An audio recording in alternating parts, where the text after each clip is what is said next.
जब उन्हें निकालते वो भाग कर जाती, ऐसे कुकड़ों को करते करते उडारियाँ मारती मारती जाती और जो हम हगते वो मुर्गियाँ खाना शुरू कर देती। लेकिन अभी मुझे अपनी उस बेवकूफ़ी पे खूब हंसी आती है। खाला ने अपनी जेब से 50 रुपये निकाले IBS और IBD की वजह से, और शायद उनकी औलाद नहीं है उस वजह से उन्हें कुछ ज़हनी मसाइल भी हैं। आपकी सोचों में, आपकी फ़िक्रों में तवाज़ुन बरकरार रहेगा। हमारा मन भूखा रहता है लेकिन हमारे पेट की ज़रूरत जो होती है वो पूरी हो चुकी होती है। क्या आपको पता है कि जब तक हमारा पेट भर जाता है, मैदे से जो सिग्नल है वो दिमाग तक पहुंचने में, यानी कि पेट को, जिस्म को और ग़िज़ा की ज़रूरत नहीं है, आपको पता है कितना वक्त लगता है? आजकल की तहकीक बताती है कि पूरे 20 मिनट लगते हैं। जब आपका पेट फुल हो जाता है, जब आपकी ज़रूरत पूरी हो जाती है, 20 मिनट बाद आपके माइंड को पता चलता है कि अब तो हमें ज़रूरत नहीं है और खाने की बहुत हो गया है। लेकिन हम क्या करते हैं, हमारे पेट की ज़रूरत हो ना हो हम खाते रहते हैं। तो इसी वजह से हमें बहुत सी बीमारियां लगती हैं, बहुत से मसाइल होते हैं। इसी चीज़ को मैं आपको एक कहानी से समझाता हूँ जो बचपन में मेरे साथ हुई।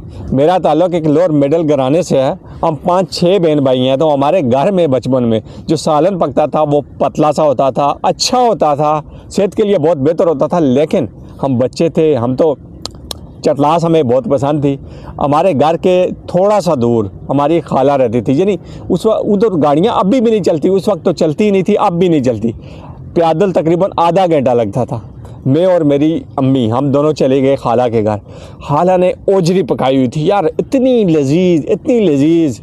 मेरी खाला का कोई बच्चा नहीं है, उनकी औलाद नहीं है, उस वक्त भी नहीं थी, अब भी नहीं है। मेरी खाला और खालू अकेले रहते हैं यार। इतनी लजीज ओजरी उसने पकाई हुई थी। मुझे शुरू में ये ओजरी हो गई, मुर्गी का गोश्त हो गया, खाना पसंद नहीं था।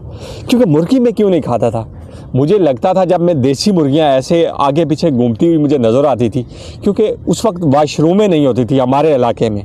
अब तो हर जगह पे है। तो हम ऐसे ही खेतों में या पहाड़ी इलाका था, वहाँ पर जाकर पेशाब करते, वहाँ पर जाकर हगते। और जब हम अपनी मुर्गियों को निकालते, मुर्गे रखने का मुझे शौक़ था। जब उन्हें निकालते वो भाग कर जाती, ऐसे कुकड़ों को करते करते उडारियाँ मारती मारती जाती और जो हम हगते वो मुर्गियाँ खाना शुरू कर देती। इसलिए शुरू से मुझे मुर्गी का गोश्त पसंद नहीं था। और ओजरी भी मुझे पसंद नहीं थी, क्योंकि जब हमारे सामने कोई बकरा ज़बा हुआ, कोई गाय या भैंस ज़बा हुई, जब उसका पेट फाड़ा गया, पेट फाड़ के ओजरी निकाली, तो ओजरी में से उसका मवाद, यानी उसका वेस्ट निकलता था, यानी उसका आगन निकलता था, तो वो फेंकते, साफ़ करते। लेकिन मुझे बिल्कुल पसंद नहीं थी। तो हम खाला के घर पहुँच गए, तो बदकिस्मती से वहाँ पे ओजरी पक रही थी, यानी ओजरी को मेरी खाला बॉयल कर चुकी थी। अब मेरी खाला सोचे ये तो आ गया, ये तो नखरेला है, इसने तो ओजरी नहीं खानी, अब कुछ ना कुछ और पकाना पड़ेगा। पता नहीं क्या हुआ, मेरी अम्मी ने और खाला ने आपस में मशवरा किया। तो यारो उन्होंने ओजरी इतनी लजीज पकाई, इतनी लजीज, उसकी खुशबू भी इतनी ज़बरदस्त। मेरी खाला ने कहा टेस्ट करो, एक बोटी खाओ, अगर तुझे पसंद नहीं आई तो मैं तेरे लिए सब्ज़ी बना दूंगी, दाल बना दूंगी, कुछ और बना दूंगी, तूने फिर ओजरी नहीं खानी। मैंने कहा नहीं, मैंने नहीं खानी। उसने कहा देख लो, मैंने 7 पानियों से धोई है ये, इसमें कुछ भी वेस्ट नहीं रहा, कुछ भी वो मवाद नहीं रहा, जो अगन वगन होता है वो उसमें नहीं रहा, तो अब इसे खा ले।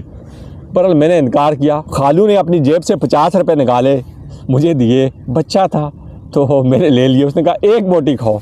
अब मुझे लालच पड़ गई यार, 50 रुपया मिल गया, अगर मैंने बोटी ना खाई तो 50 रुपया खालू ने वापस ले लेना है और खाला भी नाराज़ हो जाएगी। तो मैंने एक बोटी वहाँ से उठाई और खा ली। तो यारों क्या बताऊँ, इतनी लजीज कि मत पूछो। उसने पता नहीं क्या कुछ डाला, लेकिन मेरी खाला के हाथ में जायका भी बहुत था। और दूसरा मैंने आपको बताया कि वो 2 जी रहते थे, उनकी औलाद नहीं थी। बस वो जो कमाते, खाते और जीभ की जो चटलास है वो खूब पूरी करते। मैंने कहा यार बहुत अच्छी है, मैंने तो खानी है। मैंने खाना शुरू कर दिया, ना आगे देखा, ना पीछे देखा, ना आओ देखा, ना ताओ देखा, क्योंकि एक तो मेरी अम्मा थी, दूसरी खाला और खालू, उनसे क्या शर्माना। सारा घर का माहौल था। मुझे भूख भी बहुत लगी थी, मैंने दबा के खाया। और खाने के बाद मैं खड़ा हुआ तो अभी वक्त हो गया वापस जाने का। हम रास्ते में वापस जा रहे हैं तो यार इतना शदीद मेरे पेट में दर्द हो गया, इतना शदीद मेरे पेट में दर्द हुआ कि मैं चल ना सकूं। मैंने रोना शुरू कर दिया। उधर से अम्मी डांटे, मैंने कहा मेरे पेट में दर्द है, उनकी झिड़कें सुननी पड़ी। वो कहती हैं कम खाना था ना, तू पहले तो खाता ही नहीं है, जब खाता है तो पीछे देखता ही नहीं है, तू कहता है मैंने अभी खाना है, अभी खाना है, जैसे तूने शाम को मर जाना है। ऐसे ही उन्होंने मुझे पकड़ा, क्योंकि काफ़ी बड़ा था, वो मुझे उठा भी नहीं सकती थी, कभी उठाती कभी छोड़ती, उन्हें गुस्सा आता, डांटती। एक जगह पे मुझे जाके उन्होंने छोड़ दिया, उन्होंने कहा जा दफ़ा हो जा, जाके पहले अपना पेट शेट साफ़ कर, जाके हग, ताकि तेरे पेट को आराम है।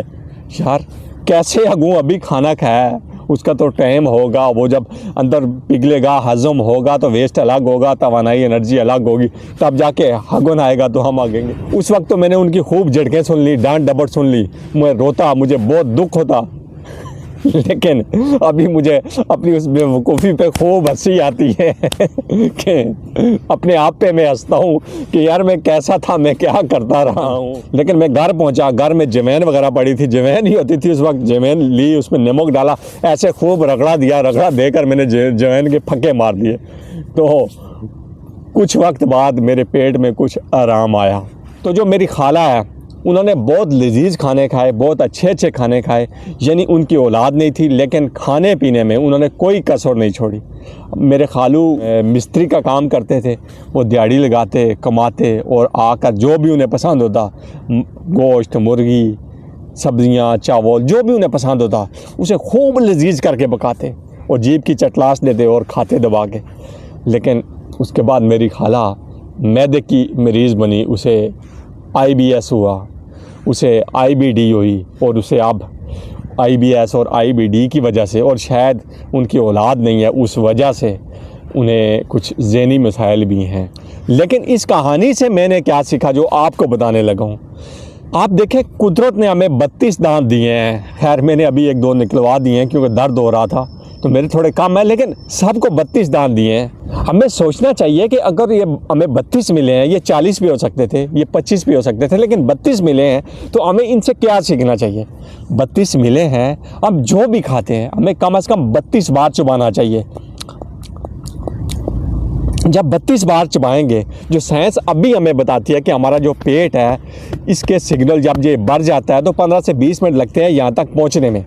जब हम खाना खाते वक्त 32 बार चबाएंगे, आराम आराम से खाएंगे, तो हमारे पेट के जो सिग्नल है वो भी यहाँ तक पहुँच जाएंगे, और खाना भी खूब जो है ना चबा के खाएंगे, तो हमारा जो मैदा है पेट, उसको हज़म करने में भी आसानी होगी। तो इसलिए 32 बार चबा कर खाना चाहिए। और दूसरी बात बहुत अहम है, अगर आप बीमारियों से बचना चाहते हैं, आप अगर अपने इस वजूद में, इस इंसानी वजूद में तवाज़ुन रखना चाहते हैं, तो आपकी जो फितरी खुराक है, जो आप डायरेक्ट खा सकते हैं, जो कम प्रोसेस शुदा होती है, जो प्रोसेस से गुजारनी नहीं पड़ती, उसकी तरफ रुजू करें। या अगर आपके पास वो मुहैया नहीं है, वो मौजूद नहीं है, तो कम प्रोसेस, जिसको कम प्रोसेस से गुजारना पड़ता है, वो खुराक आप खाएँ, तो यकीनन आपकी सेहत में, आपके जिस्म में तवाज़ुन बरकरार रहेगा, आपकी सोचों में, आपकी फ़िक्रों में तवाज़ुन बरकरार रहेगा। आपको अगर हमारी वीडियोस पसंद आ रही हैं तो वीडियो को लाइक करें, चैनल को सब्सक्राइब करें और दोस्तों के साथ शेयर करें। हम फिर हाज़िर होंगे एक नई वीडियो के साथ, तब तक के लिए हम आपसे इजाज़त चाहते हैं। बहुत शुक्रिया।